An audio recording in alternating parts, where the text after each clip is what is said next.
이 시간 우리에게 주시는 하나님의 말씀은 요한복음 16장 12절에서 15절까지의 말씀입니다. 요한복음 16장 12절에서 15절까지의 말씀입니다. 하나님의 말씀을 경청하십시오.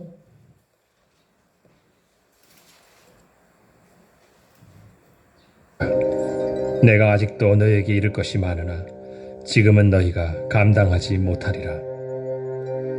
그러나 진리의 성령이 오시면 그가 너희를 모든 진리 가운데로 인도하시리니 그가 스스로 말하지 않고 오직 들은 것을 말하며 장래 일을 너희에게 알리시리라. 그가 내 영광을 나타내리니 내 것을 가지고 너희에게 알리시겠습니다. 무릇 아버지께 있는 것은 다 내 것이라. 그러므로 내가 말하기를 그가 내 것을 가지고 너희에게 알리시리라 하였노라. 아멘. 이 말씀 통하여 우리에게 은혜 베푸시길 바랍니다. 아멘. U20 축구팀이 결승전에 올라갔다가 3대1로 준우승했죠. 정말 대단한 결과입니다.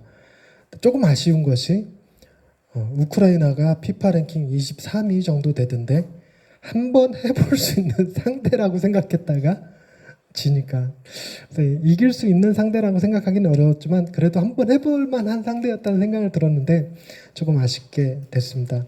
그래도 준우승 정말 잘한 거죠. 마지막 경기가 준우승이긴 하지만 진 경기가 되니까 그렇게 썩 만약에 3, 4위전을 치러갖고 이겨서 3위로 끝냈으면 준우승한 것보다 더 신나게 막 난리치지 않았을까 싶은 생각이 들기는 합니다. 오늘은 삼위일체 주일입니다. 삼위일체라는 말은 예수님, 성령님, 하나님이 한 분이시다라는 개념을 담고 있습니다. 삼위일체라는 말 자체는 성경에 나오지 않지만 삼위일체 교리를 이해하지 못하면 성경을 잘못 읽게 되고 오해하게 됩니다. 심지어 어떤 신학자들은 삼위일체 교리가 바르게 세워지지 않으면 나머지 신학들은 다 잘못될 가능성이 크다라고 얘기를 했습니다. 그만큼 삼위일체 교리가 매우 중요해서 1년 중 한 날을 택해서 삼위일체 주일을 정하고 삼위일체에 관한 설교를 하도록 되어 있습니다.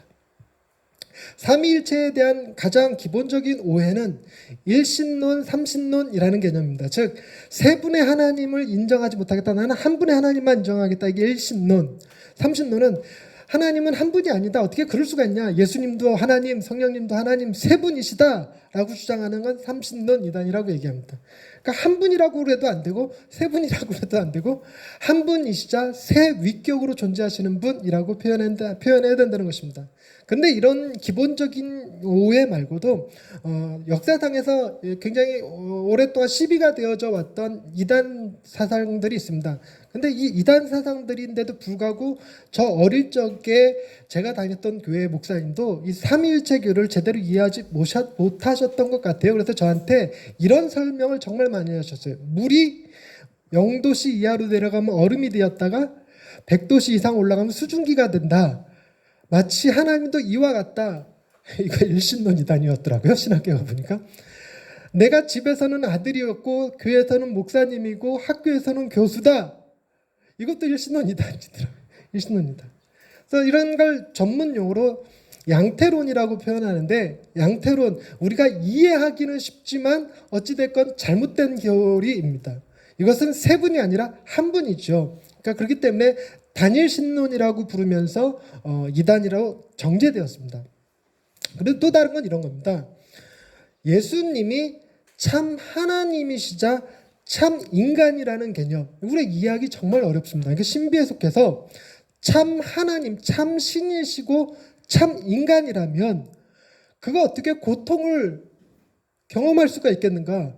즉 예수님께서 십자가에 달려 돌아가실 때 그가 참 하나님이었다면 그 고통을 안 느낄 수도 있는 거 아니냐, 쇼한 것 아니냐라는 얘기를 합니다. 그래서 나온 게 뭐냐면 그는 신이 아니라 인간들 중에서 제법 훌륭한 사람을 택해서 하나님이 양자 아들로 삼으신 분이다라고 하는 양자론이 있습니다.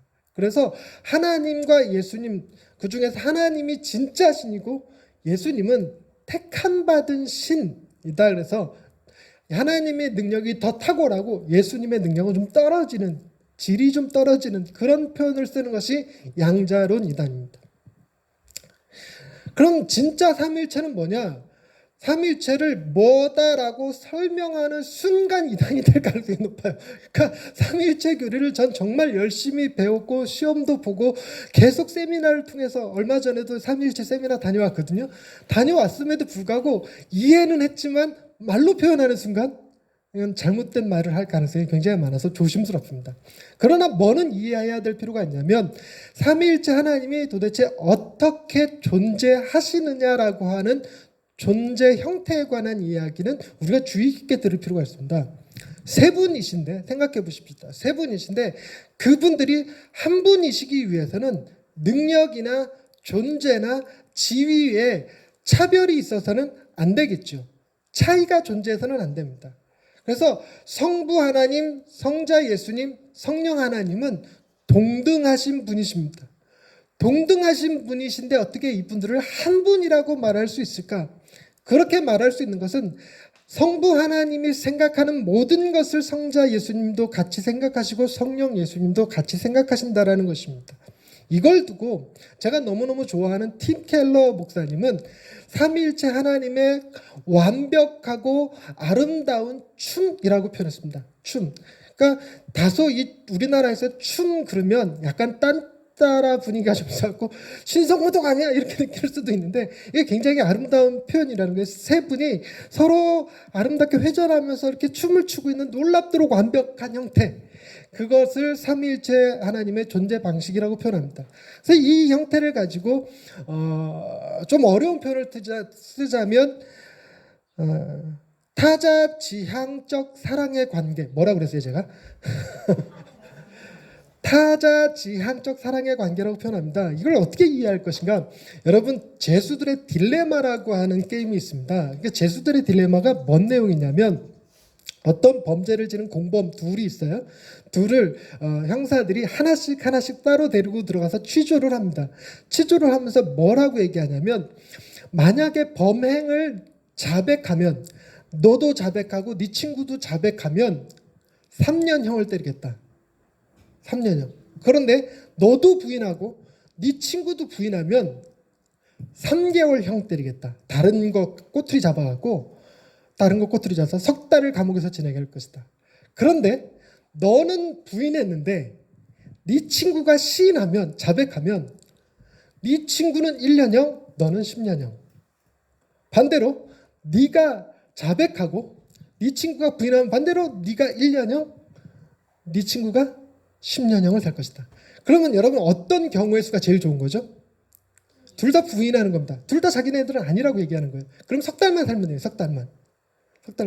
아니면 둘 다 자백하면 3년만 살면 됩니다. 그런데 나는 자백했는데 저 친구가 자백을 안 하면 나는 1년형, 저 친구는 10년형. 그러면 자백하겠습니까? 부인하겠습니까? 부인할 것 같죠. 내가 부인하면 저 친구도 부인해주면, 그죠? 나도 부인하고 저 친구도 부인해주면 석 달만 살면 되니까. 근데 저 친구가 부인할지 자백할지 어떻게 알아? 그러니까 저 친구가 만약에 자백해버리면 나는 10년형을 살아야 돼. 10년형. 그러면 이게 둘이 같이 있으면 눈짓이라도 주고받겠지만 같이 있는 게 아니니까 저 친구가 자백할지도 모르잖아. 그럼 나 10년형 살아버려야 되니까 에라 모르겠다. 나도 자백해서 같이 3년형 살아버리자 뭐 이렇게 되는 거죠. 그래서 가장 좋은 경우에서는 둘 다 부인하는 건데 둘 다 부인하는 일이 없다는 겁니다. 그런데 만약 둘 다 부인하려면 둘이 어떤 관계여야 되냐면 서로 신뢰할 수 있는 관계여야 됩니다. 그러니까 이런 경우는 둘 다 부인하는 게 가장 좋으니까 내가 부인하면 저 친구도 반드시 부인할 거야. 그게 가장 우리에게 좋은 거니까 라고 신뢰할 수 있어야 돼요. 그런데 어떤 범죄를 지르는 공범자들이 서로 신뢰할까요? 우리나라에 한때 영화 도둑들이라는 영화가 인기였어요. 9명의 도둑들이 아주 고가의 보석을 훔치는 이야기입니다. 그 사람들이 서로 신뢰합니까? 절대 안 합니다. 그들은 뭐만 신뢰하냐면 서로 주고받을 돈만 신뢰합니다. 그런데 여러분, 만약에 여러분과 여러분의 자녀가 공범이면 여러분은 부인하겠습니까? 자백하겠습니까? 저와 제 아들이 공범인데 우리 아들이 부인하고 저도 부인하면 석 달이면 되지만 내가 부인했는데 우리 아들이 자백하면 우리 아들은 1년, 나는 10년을 살아야 되는 거야. 그럼 저는 부인할 것 같습니까? 자백할 것 같습니까? 부인합니다.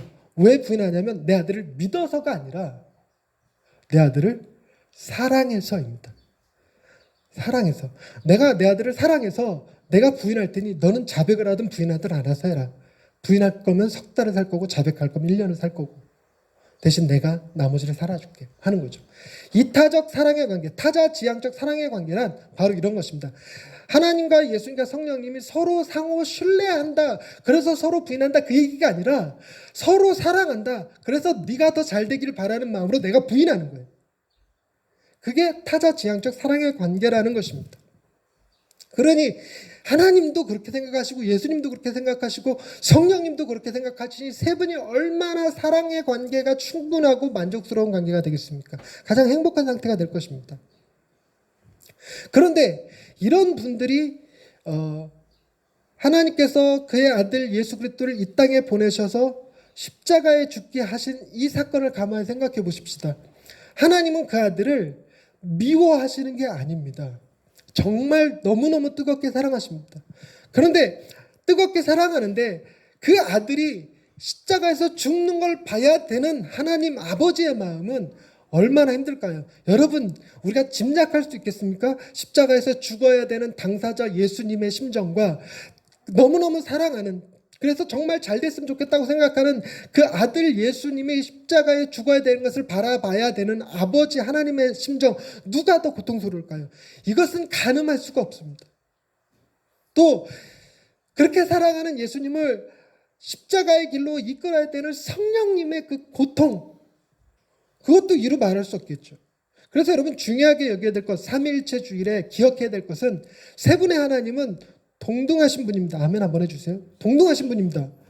네, 지혜와 능력과 존재와 권위에 있어서 동일합니다. 근데 우리가 자꾸만 잊는 게 있습니다. 이것뿐만이 아니라 고통도 동일하다는 것입니다. 고통도 동일한 것입니다. 오늘 본문은 이런 삼위일체 하나님에 대한 이야기를 잘 담아내고 있는 본문입니다. 요한복음 16장은 예수님께서 제자들의 발을 씻기시고 성만찬을 하신 이후에 시작되었던 14장서부터 이어지는 설교, 고별 설교의 마지막 부분입니다. 고별 설교를 쭉 하시면서 여기까지 오셨는데 이 설교를 하신 목적이 제자들을 위로하시기 위함이었다라는 것을 중간중간에서 찾아볼 수 있습니다. 1절 말씀 한번 보십시다. 16장 1절 말씀 시작. 내가 이것을 너희에게 이름은 너희로 실족하지 않게 하려 합니다. 그러니까 예수님이 단지 하나님에게로 돌아가셔야 되는, 십자가를 지고 돌아가시고 부활하셔서 승천하셔야 되는데 이 일로 제자들이 실족하지 않게 하시기 위하여 고별 설교를 해주시고 계신다는 것입니다. 그리고 7절 말씀을 읽어보십시다. 7절 말씀 시작. 그러나 내가 너희에게 실상을 말하노니 내가 떠나가는 것이 너희에게 유익이라. 내가 떠나가지 아니하면 보혜사가 너희에게로 오시지 아니할 것이요 가면 내가 그를 너희에게로 보내리라. 떠나는 이유가 뭐라고 그러냐면 그것이 너희에게 더 유익이 되기 때문이라고 얘기해 주는 것입니다. 그 다음에 20절 말씀입니다. 20절 말씀 시작. 내가 진실로 진실로 너희에게 이르니 너희는 곡하고 애통하겠으나 세상은 기뻐하리라. 너희는 근심하겠으나 너희 근심이 도리어 기쁨이 되리라. 잠시는 힘들어요. 우리가 사랑하는 분을 떠나보내는 건 힘들지만 그거 건디면 기쁨이, 더 큰 기쁨이, 이전에 누려보지 못했던 더 큰 기쁨이 찾아올 것이라고 말씀하시는 것입니다. 그 다음에 21절 말씀 보십시다. 시작. 여자가 해산하게 되면 그때가 이르렀으므로 근심하나 아기를 낳으면 세상에 사람 난 기쁨으로 말미암아 그 고통을 다시 기억하지 아니하느니라. 여러분 예수님의 탁월함이 이런 데서 보여요. 여러분 예수님이 농부랑 얘기할 때는 씨 뿌리는 비유를 얘기하고 목정이랑 얘기할 때는 양치는 이야기를 하고 목수들과 얘기할 때는 나무에 대한 이야기를 하십니다. 지금 오늘 이 본문에서는 예수님이 해산하는 여인에 대한 이야기를 비유로 들어 쓰고 있습니다. 그래서 학자들 중에 예수님 정말 위대하신 분이다, 아름다운 분이시다라고 말하는 것 중에 하나가 이런 게 있습니다. 예수님이 이 땅에 오셔서 우리와 동일한 언어를 쓰고 우리의 이해를 돕기 위하여 하나님이 우리 삶의 모든 것들을 미리 마련해 두셨다는 것입니다. 하나님이 세상을 왜 이렇게 창조하셨을까? 왜 나무 심고 씨 뿌리고 해산하고 이런 일들이 벌어지게 했을까? 양치는 일이 벌어지게 했을까? 이유는 하나님이 당신이 인간의 몸을 입고 이 땅에 오셔서 우리와 소통하기 위해서라고 얘기하는 거죠. 어찌됐건 해산의 고통 너무나도 잘 아시죠? 힘들어서 다시는 애 안 날 거야 그러면서 둘째 낳고, 다시는 애 안 날 거야 셋째 낳고. 누구 얘기죠 이게? 두 사람 있죠 우리 교회 지금? 한 분은 안 오셨고 세 분이네. 네, 이 얘기를 하시면서 22절에 이렇게 얘기합니다. 22절 다 같이 읽어보겠습니다. 시작. 지금은 너희가 근심하나 내가 다시 너희를 보리니 너희 마음이 기쁠 것이요 너희 기쁨을 빼앗을 자가 없으리라.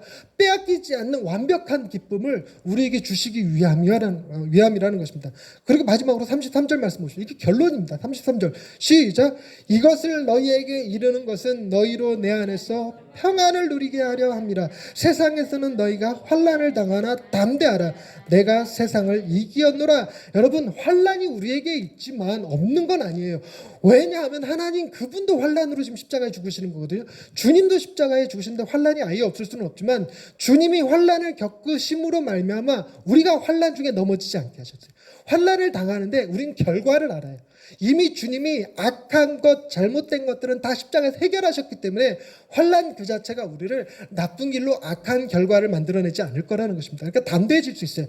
담대해질 수 있어요. 무슨 얘기냐면 2대0으로 지고 있어도 우리가 결과를 연장전에 가서 3대2로 이길 거를 알면 2대0으로 지고 있다고 우리가 좌절할 게 아닌 거죠. 우리는 계속 뭐 할 거냐면 힘내! 할 수 있어! 끝까지 한 발 한 번 더 뛰어! 뭐 이러면서 우리가 이길 거야! 뭐 이렇게 할 수 있다는 겁니다. 이게 바로 환난 가운데서 담대해질 수 있는 이유예요. 예수님께서 그것을 우리에게 주셨기 때문입니다.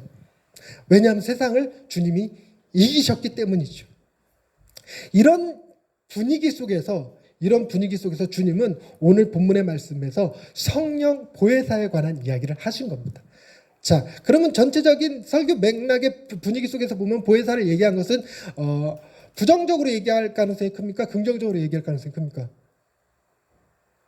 16장 전체가 위로하고 격려하고 기쁨에 관한 얘기를 하고 평안에 관한 얘기를 했는데 중간에 성령님 이야기를 딱 꺼낼 때는 부정적인 이야기를 할까요? 긍정적인 이야기를 할까요?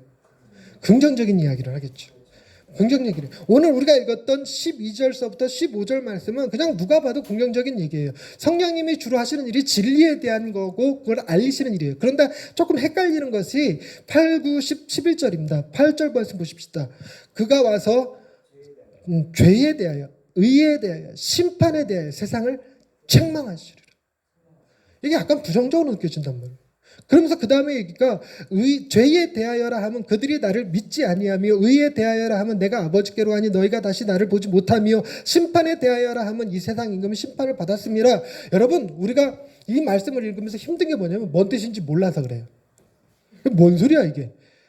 뭔 뜻인지 모른 데다가 사용된 언어가 심판이고 책망이고 이렇다 보니까 느낌이 쎄한 게 뭔가 안 좋은 거 얘기하는 것 같아요. 여러분 그러나 만약에 누군가가 설교를 하거나 논증을 펼쳐나갈 때 긍정적인 이야기를 전반에 깔고 중간에 부정적인 얘기를 집어넣는 것은 옳지 않는 방법이에요. 그러니까 우리가 제대로 그 본문을 이해하지 못했다면 방향을 어떻게 잡아야 되냐면 이거 좋은 얘기일 거야 라고 방향을 잡는 게 좋습니다. 첫 번째, 죄에 대하여라 하면 여러분 죄가 뭐냐라고 얘기할 때 인간이 행한 모든 것이 죄라고 우리 누차 말씀드렸어요. 여러분 율법이 613가지가 있고 그것을 하나님이 10개로 줄이셨고 예수님이 몇 개로 줄였다? 2개로. 그게 뭐였습니까? 하나님 사랑과 이웃 사랑이었죠. 근데 하나님 사랑은 그냥 하나님 사랑이 아니라 조건이 붙죠. 어느 정도 조건이냐면 마음과 뜻, 목숨과 뜻과 힘을 다하여 주 너희 하나님을 사랑하라 그랬습니다. 그런데 여러분 중에 마음과 목숨과 뜻과 힘을 다하여 주 너희 하나님을 사랑하시는 분이 계십니까?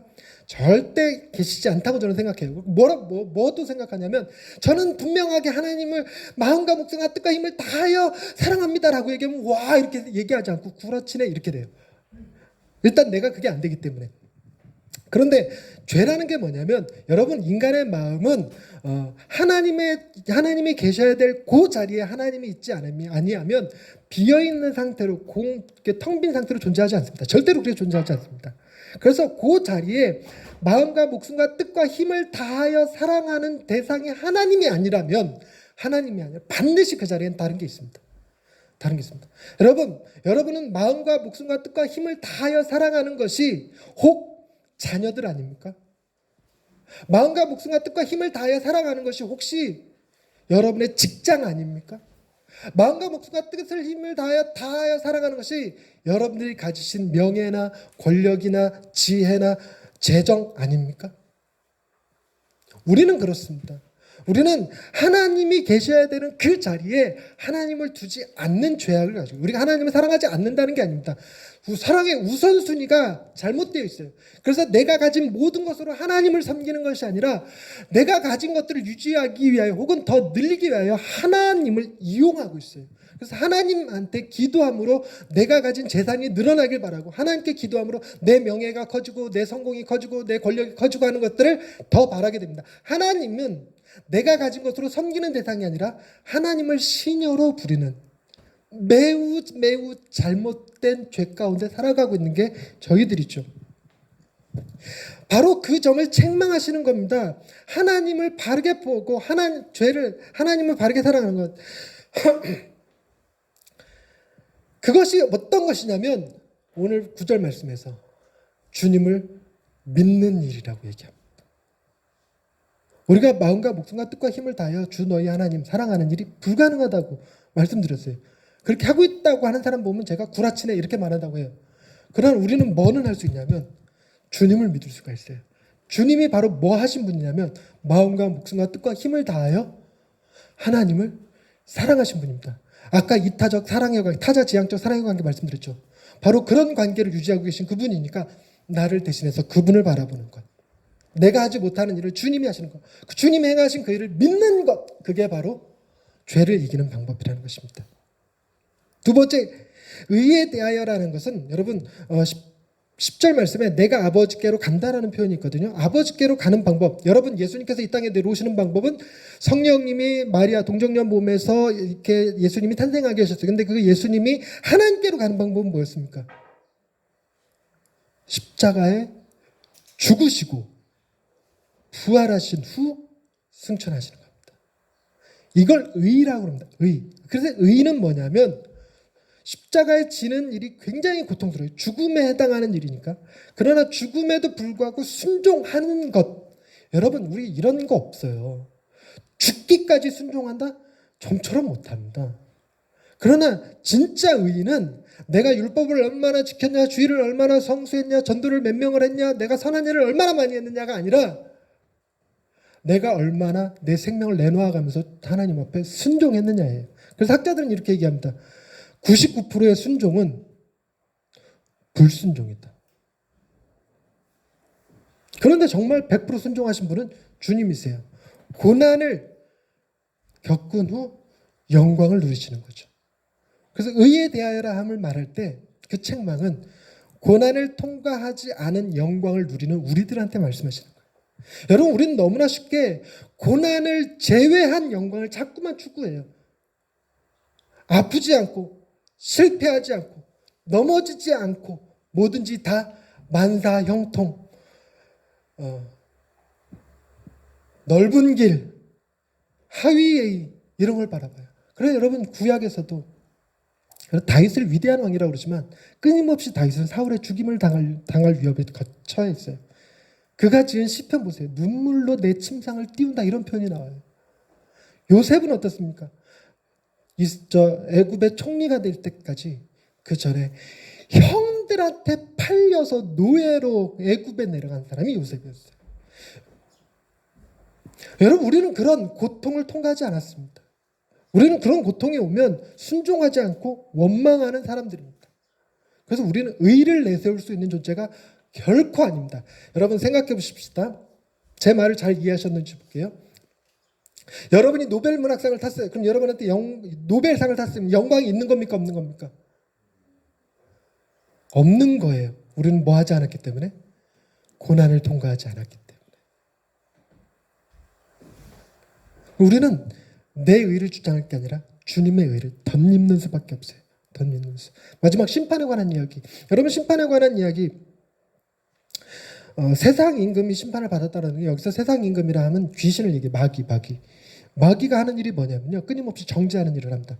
그래서 우리가 하나님 앞에 가면 마귀가 뭐 할 거냐면 마귀가 욥을 하나님 앞에 고소하듯이 걔 하나님을 진짜로 사랑한 게 아니야. 하나님이 걔한테 주신 게 있으니까 그것 때문에 사랑하는 거지. 그는 장사치. 서로 속물근성이 있어서 이렇게 하면 하나님이 좋은 거 주시겠지 이러고 한 거지 진심으로 하나님을 위하여 하나님을 사랑한 것 아닙니다. 하나님이 예수님 사랑하고 예수님이 성령님 사랑하듯이 사랑한 것 아닙니다라고 고소하는 거죠. 그래서 마귀는 끊임없이 우리를 고소합니다. 그런데 그 마귀와 같은 짓을 누구도 하냐면 우리도 해요. 우리도 끊임없이 세상 사람들 향하여 손가락질하고 비난하고 정죄하고 세상 사람들을 향하는 것도 있지만 대다수의 나머지 내 손가락은 자기를 향합니다. 끊임없이 나는 못났다고 나는 잘못된 존재라고 자기를 정죄해요. 이것이 바로 세상 임금이 하는 심판입니다. 심판은 누구에게만 있어야 됩니까? 심판은 누구에게만 있어야 됩니까? 우리가 사도신경은 하지만 하얀 건 백지요 까만 건 글씨로다 하는 정도죠.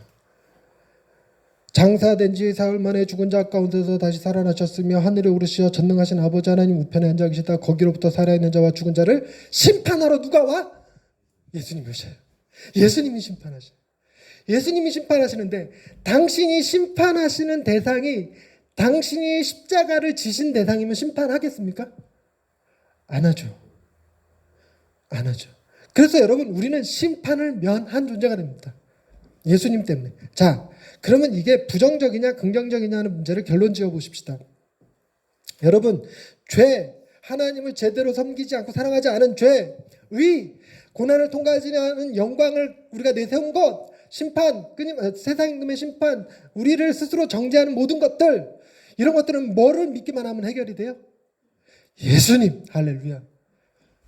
그 예수님을 믿게 하시는 이가 누구다? 보혜사 성령님이시다. 좋은 얘기예요, 나쁜 얘기예요? 좋은 얘기예요. 그래서 그 다음 얘기가 나오는 겁니다. 12절 말씀. 내가 아직도 너희에게 이룰 것이 많으나 지금은 너희가 감당하지 못하리라. 정말 많아요. 그래서 이때뿐만이 아니라 사도행전을 통해서 성령님의 역사가 일어나고 바울을 통해서 서신서를 통해서 끊임없이 이어지고 우리의 조상들을 통해서 선교사님들을 통해서 또 지금은 우리를 통해서 이 이야기가 계속 전파되고 있다는 것입니다. 그래서 오늘은 이 본문을 근거로 해서 세 가지 이야기를 말씀드리려고 합니다. 첫째, 진리가 무엇인가? 둘째, 우리에게 진리가 있는가? 셋째, 진리가 되시는 예수님을 주제로 말씀드리려고 합니다. 첫 번째, 진리가 무엇인가? 여러분, 진리의 3요소라는 것이 있습니다. 진리의 3요소. 절, 보, 불. 절이 뭡니까? 절대성.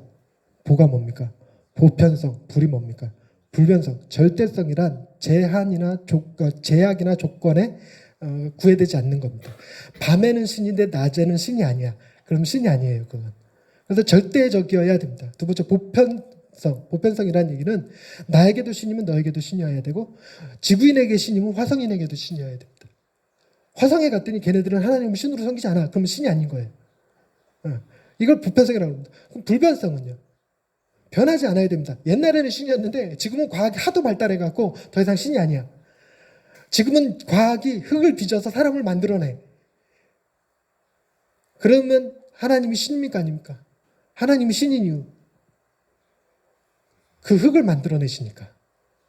그 흙을 뭔 말인지 못 알아듣죠. 지금 분위기가 반수면 상태에 빠져 있었고 그래 여러분, 인간에게서 이런 진리가 나올 수 있을까요? 절대적이고 보편적이며 불변하는 진리가 인간에서 나올까요? 인간에게서 나오는 것을 문사철이라고 얘기합니다. 문학, 역사, 철학. 여러분, 여기에 덧붙여서 과학까지 포함해서 인간에게서 나오는 것이 절대적이고 보편적이고 불변하는 진리일 수 있을까요?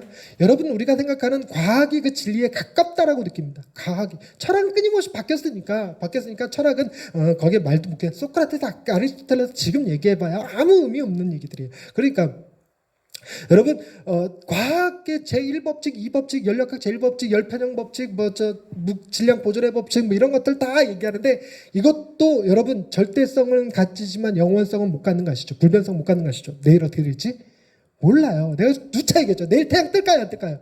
내일 가봐야 알아요. 그거는 내일 가봐야 알아요. 오늘 저녁에 주님 앞으로 내가 주님 언제까지 연기는 시켜놨냐면 8월 15일까지 내가 연기 시켜놨고 다시 오시는 거예요, 재림을. 그런데도 모르는 거예요. 모르는 거.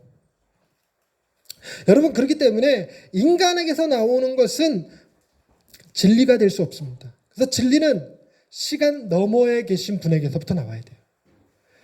지구가 어떻게 시작되는가 과학자들이 그죠.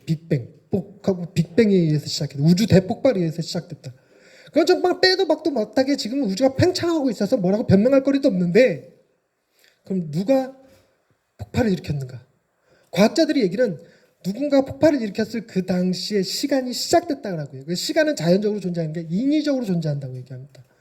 그러면 진리라는 것은 그 장소와 시간을 넘어서는 존재, 초월적 존재여야 되는데 놀랍게도 여러분, 경전이라고 불려지는 것이 세계 여러 가지가 있습니다. 여러분, 불경도 경전이고요, 토라도 경전이고요, 그 다음에 몰몬경도 경전이고요, 또 이슬람 애들이 보는 성경을 뭐라고 그러죠? 코란도 경전입니다. 그리고 우리가 가지고 있는 성경이 경전이죠. 그런데 성경을 제외한 나머지 것들은 시간이 먼저 생긴 이후에 신이 등장해요. 그러니까 신이 시간을 초월하지 못했어. 경전이 다 그래요. 다. 석가모니가 언제 태어났어? BC 1500년경에. BC 500년경에. 500년경에. 그 얘기는 지금 시간 안에 태어났다는 얘기잖아요. 그래서 시간을 초월할 수가 없어요. 다른 경전들도 다 마찬가지입니다. 그러나 유독 성경만 태초에 하나님이 천지를 창조하시라. 태초 이전에 하나님이 계셨습니다. 그래서 진리는 반드시 창조주에게서 나와야 됩니다. 하나님에게서 나온 것만이 진리입니다. 그래야지만 시간과 조건과 대상을 모두 아우를 수 있는 진짜 진리가 됩니다. 그리고 여러분, 요한복음 1장 1절에서 2절 말씀을 한번 보실까요? 요한복음 1장 2절. 1장 1절 2절. 시간이 너무 빨리 흘러가고 내가 좀 마음이 불안한데, 지난주에 실수한 거 오늘도 또 실수할 것 같아. 1장 2절. 태초에 말씀이 계시니라. 이 말씀이 하나님과 함께 계셨으니 이 말씀은 곧 하나님이시라. 이때 이 말씀이 예수님이세요. 그가 태초에 하나님과 함께 계셨어요. 초월적 존재죠. 시간을 넘어서 계십니다.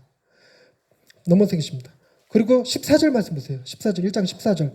시작. 말씀이 육신이 되어 우리 가운데 거하심에 우리가 그의 영광을 보니 아버지의 독생자의 영광이요 은혜와 진리가 충만하더라. 여러분, 예수님은 AD, BC를 나누는 그 영년에 왔잖아요. 그러니까 석가모니보다 동생이에요. 석가모니보다 500년 동생이 되는 거죠.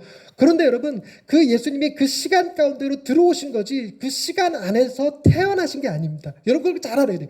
태초에 말씀이 계셨는데 그 말씀이 육신을 입고 오신 거예요. 근데 놀랍게도 그 육신이 곧 뭐가 충만하더라? 은혜와 진리가 충만하더라. 그래서 여러분, 진리는 창조주 하나님에게서 나와야 되지만 창조주 하나님에게서 나와서 이 땅에 임하신 예수님이 진리이셨습니다. 그래서 명백하게 얘기하는 게 14장 6절에서 이렇게 합니다. 내가 곧 길이요 진리요 생명이요. 이거는 그냥 딱 비유가 아니라 나는 남자다와 동일한 정언법이래요. 그러니까 내가 길이야, 내가 진리야, 내가 생명이야. 다른 걸로 빼도 바꿀 수 있는 게 아닙니다. 이거는 비유야, 이렇게 얘기하는 게 아니에요. 그분이 길이고 그분이 진리고 그분이 생명이십니다. 그리고 오늘 본문에서 읽었던 말씀, 누가 진리였습니까? 오늘 본문 16장 13절.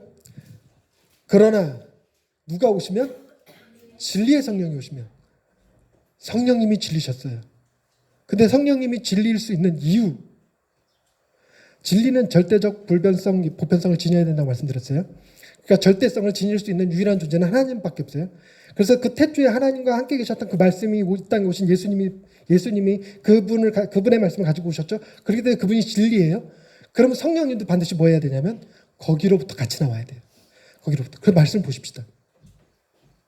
13절 그러나 진리의 성령이 오시면 그가 너희를 모든 진리 가운데로 인도하시리니 그가 스스로 말하지 않고 중요한 겁니다. 스스로 말하지 않고 오직 들은 것을 말하며 들은 것이 뭐예요? 태초부터 있었던 이야기. 16절 말씀 17절 말씀 아니 뭐야 엉뚱한 데로 가고 있냐. 14절 말씀 그가 내 영광을 나타내리니 누구 영광? 주님의 영광. 주님의 영광은 독생자의 영광이라고 했던 누구로부터 받은 거예요? 아버지로부터 받은 거. 즉 진리의 그분에게로부터 받아서 주님이 가지고 계셨던 것을 성령님이 받아서 우리에게 주시는 거예요. 진리가 바로 성령님이시라는 것입니다. 더 놀라운 거 15절 말씀 다 같이 읽어보십시다. 15절 말씀 한 목소리 읽겠습니다. 시작. 무릇 아버지께 있는 것은 다 내 것이라 그러므로 내가 말하기를 그가 내 것을 가지고 너희에게 알리시리라. 말귀를 알아듣는 사람이 이해하겠죠. 내 것은 누구 거였어? 주님이 가지고 계신 건 다 누구로부터 받았어요? 아버지로부터 받았어. 아버지로 받아서 내 거라고 그랬던 내 거를 가지고 알린다고 그랬으면 성령님은 또 누구 거 얘기해 주는 거예요? 아버지 거 얘기해 주는 거예요. 그래서 하나님, 예수님, 성령님 그분이 곧 진리시라는 것입니다. 두 번째, 그럼 우리에게 진리가 있는가? 여러분, 진리에 대한 사람들의 개념은 이렇습니다. 진리가 있냐? 그러면 있다. 없다. 모르겠다. 이걸 어떻게 표현하냐면 있다. 이게 절대적이라고 표현하고 없다. 상대적이라고 얘기하고 모르겠다. 불가지론. 회의론자라고 얘기합니다. 회의적이라고 얘기합니다. 근데 절대적인 것은요. 여러분 진리의 특성상 어쩔 수 없이 그건 절대적일 수밖에 없어요. 그래서 우리는 진리가 있다라고 얘기하면 우리는 진리 예수님, 성령님, 하나님 그분이 진리다. 예수 이름 외에는 그 어떤 이름으로도 구원 얻을 길이 없다. 산에 올라가는 길이 여러 갈래가 있을지라도 구원에 이르는 길은 오직 하나다. 부산에 가는 길이 여러 갈래가 있을지라도 천국에 가는 길은 오로지 하나다. 이 얘기인즉슨 불교 너도 틀렸고 저 힌두교 니들도 틀렸고 저 이슬람 니들도 틀렸어. 오직 예수만이 답이야 라고 얘기하면 이것만큼 배타적인 게 어딨어. 그래서 이걸 싫어해요. 사람들이 싫어해서 절대적인 진리는 없다. 상대적인 진리만 존재한다. 즉 너도 진리가 있지만 나도 진리가 있다. 너랑 나랑 진리가 다르게 표현된다면 다른 거지 틀린 것이 아니다. 이걸 상대적이라고 얘기합니다. 오늘날 사람들은 전부 다 상대적인 진리를 추구합니다. 그래서 내가 가진 진리를 남한테 전파하지 마. 강요하지 마. 라고 얘기합니다. 여러분 말 잘 들어보세요. 네가 가진 진리를 나한테 강요하지 마. 강요하지 마. 그럼 이 사람에게 진리는 뭐냐면 진리는 남한테 강요하지 않는 거야. 그죠? 알아들어요? 못 알아들어.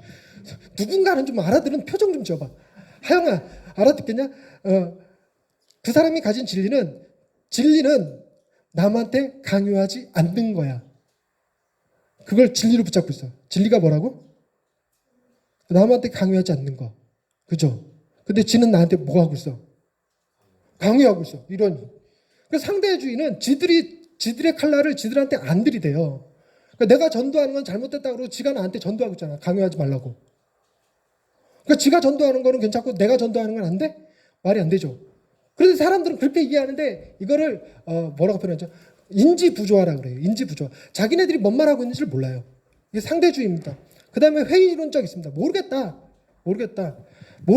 여러분 과학자들 중에 60%가 하나님을 절대적인 신, 인격적인 신을 믿지 않아요. 여러분 과학자들의 몇 %가 믿지 않는다고요? 60%. 그럼 몇 %가 믿는다는 거예요? 우리나라에서 기독교 인구가 몇 %인 줄 아십니까? 40%가 넘을 것 같아요? 안 될 것 같아요? 안 넘어. 23%가 24%밖에 안 돼요. 근데 한 집단에서 40%가 하나님을 믿는다, 신을 믿는다. 그건 굉장히 높은 수치예요. 어마어마하게 높은 수치예요. 그런데 하나님을 믿는다라고 하는 수치가 40%나 되는 집단, 전문가 집단이 과학자라는 건 대단히 놀라운 일입니다. 즉 무슨 얘기냐면 과학자들은 우리가 생각하기에 신을 안 믿을 것 같은데 안 믿을 것 같은데 과학자들이 가지고 있는 특정한 생각이 신을 믿을 수밖에 없게 만든대요. 그게 뭐냐면 이 사람들은 무엇을 믿고 안 믿을까를 뭐를 근거로 삼아야 되냐면 반드시 증거를 근거로 삼아야 돼요. 증거. 그러니까 신이 없다라고 주장하려면 없는 증거를 대야 돼요. 있다라고 얘기하려면 있는 증거를 대야 돼요. 그래서 과학자들이 증거제일주의를 찾거든요. 증거제일주의. 증거제일주의에 의해서 찾아 들어가니까 신이 있을 수밖에 없다고 생각한다는 거예요. 그래서 과학자들, 믿는 과학자들은 죄다 신을 입증하는 글들을 대부분 많이 써냅니다. 그러면 안 믿는 60%는 찾아 들어가 보니까 신이 없더라? 그게 아니었어요. 찾을 생각을 안 한대요. 관심이 없다라고 표현한답니다. 신이 있거나 말거나 자기네들은 그렇대요. 관심 없대요. 자기네들의 관심은 관찰 가능한 것에만 있다는 겁니다. 관찰 가능. 이걸 회의주의라고 그래요. 회의주의.